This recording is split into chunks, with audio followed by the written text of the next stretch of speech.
Hello, welcome back to the channel. It's been a couple weeks, and that's because I've been busy the past couple weeks with, a school speech team and whatnot. But, I'm back this weekend, so yeah.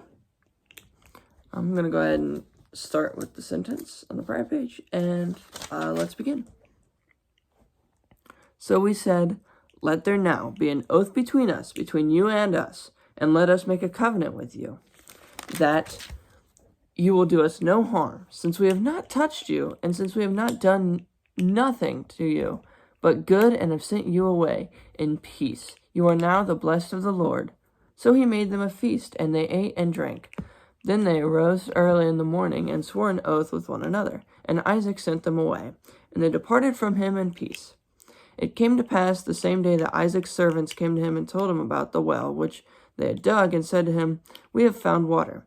So he called it Shabbat. Therefore the name of the city is Beersheba to this day. When Esau was 40 years old, he took his wives Judith and the daughter of Beeri, and Hittite, and Basemath, and the daughter of Elon, and Elon the Hittite, and they were a grief of mind to Isaac and Rebekah. Isaac blesses Jacob. Now it came to pass, when Isaac was old, and his eyes were so dim that he could not see, that he called Esau his older son, and said to him, "My son." And he answered him, "Here I am." Then he said, "Behold now, I am old. I do not know the day of my death. Now therefore, please take your weapons, your quiver and your bow, and go out to the field and hunt game for me, and make me savory food, such as I love, and bring it to me that I may eat, that my soul may bless you before I die." What's it mean? Blessings were taken very seriously in Old Testament times. To bless someone was to call for God's favor and goodness in his life. What's more, the act of blessing someone somehow carried with it the power to make the blessing a reality. Once a blessing was spoken, it couldn't be taken back or changed.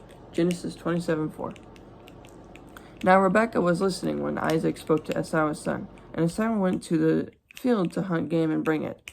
So Rebekah spoke to Jacob her son, saying, "Indeed I heard your father speak to Esau your brother, saying, 'Bring me the game and make savory food for me, that I may eat it and bless you in the presence of the Lord before my death. Now therefore, my son, obey my voice according to what I command you. Go now to the flock and bring me from there 2 choice kids of the goats, and I will make savory food from them for your father, such as he loves. Then you shall take it to your father, that he may eat it, and that he may bless you before his death." And Jacob said to Rebekah his mother, "Look, Esau my brother is a hairy man, and I am a smooth-skinned man. Perhaps my father will feel me, and I shall seem to be a deceiver to him, and I shall bring a curse on myself and not be a blessing." But his mother said to him, "Let your curse be on me, my son, and only obey my voice, and go. Get them for me." And he went and got them and brought them to his mother, and his mother made savory food, such as his father loved. Then Rebekah took the choice clothes of her elder son Esau, which were with her in the house, and put them on Jacob, her younger son. And she put the skins of the kids of the goats on his hands and the smooth part of his neck. Then she gave the savory food and the bread, which she had prepared, into the hand of her son Jacob. So he went to his father and said, "My father." And he said, "Here I am. Who are you, my son?" Jacob said to his father, "I am Esau, your firstborn. I have done just as you told me. Please arise, sit and eat my game, that your soul may bless me." But Isaac said to his son, "How is it that you have found it so quickly, my son?" And he said, "Because the Lord your God brought it to me." And Isaac said to Jacob, "Please come near, that I may feel you, my son, whether you are really my son Esau or not." So Jacob went near to Isaac his father, and he felt him, and said, "The voice is Jacob's voice, but the hands are the hands of Esau." And he did not recognize him, because his hands were hairy like his brother Esau's hands. So he blessed him. Then he said, "Are you really my son Esau?" He said, "I am." He said, "Bring it near to me, and I will eat of my son's game, so that my soul may bless you." So he brought it near to him, and he ate. And he brought him wine, and he drank. Then his father Isaac said to him, "Come near now and kiss me, my son." And he came near and kissed him, and he smelled the smell of his clothing, and blessed him, and said, "Surely the smell of my son is like the smell of a field, which the Lord has blessed. Therefore may God give you of the dew of heaven, of the fatness of earth, and plenty of grain and wine. Let peoples serve you, and nations bow down to you. Be master over your brethren, and let your mother's sons bow down to you. Cursed be everyone who curses you, and blessed be those who bless you."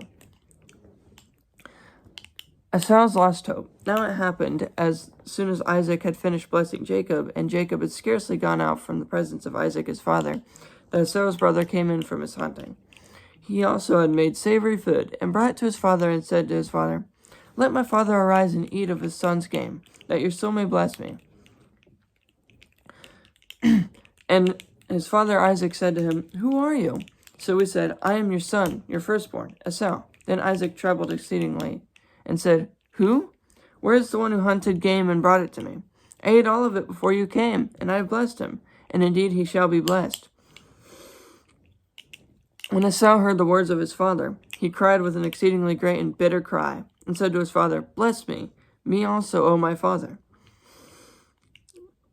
But he said, "Your brother came with deceit and has taken away your blessing." And Esau said, He is not rightly named Jacob, for he has supplemented me these 2 times. He took away my birthright, and now look, he has taken away my blessing."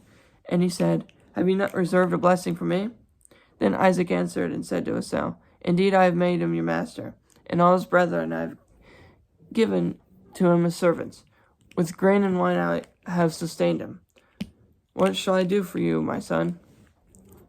And Esau said to his father, "Have you only one blessing, my father? Bless me, me also, O my father." And Esau lifted up his voice and wept.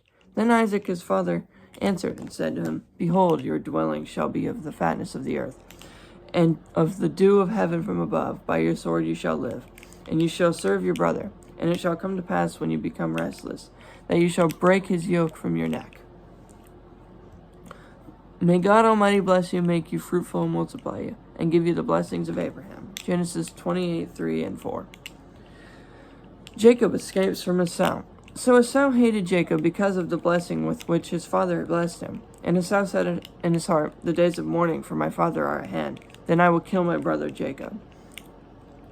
And the words of Esau, her older son, were told to Rebekah. So she sent and called Jacob, her younger son, and said to him, "Surely your brother Esau comforts himself concerning you by intending to kill you. Now therefore, my son, obey my voice. Arise, flee to my brother Laban in Haran, and stay with him a few days until your brother's fury turns away, until your brother's anger turns away from you, and he forgets what you have done to him. Then I will send you and bring you from there. Why should I be bereaved also of you both in one day?" And Rebekah said to Isaac, "I am weary of my life because of the daughters of Heth. If Jacob takes a wife of the daughters of Heth, like those who are the daughters of the land, what good will my life be to me?" Then Isaac called Jacob and blessed him, and charged him, and said to him, "You shall not take a wife from the daughters of Canaan. And arise, go to Paddan Aram, to the house of Bethuel, your mother's father, and take yourself a wife from there of the daughters of Laban, your mother's brother. May God Almighty bless you, and make you fruitful, and multiply you, that you may be an assembly of peoples, and give you the blessing of Abraham, to you and your descendants with you, that you may inherit the land, in which you are a stranger, which God gave to Abraham." Alright, that's all for today's reading. Hopefully, I think I'll be back next week, but we'll see. Things change, right? It's been very confusing past couple weeks, but my speech season is almost over, and once it's over, everything will resume like normal. Okay, hopefully I'll see you all next week.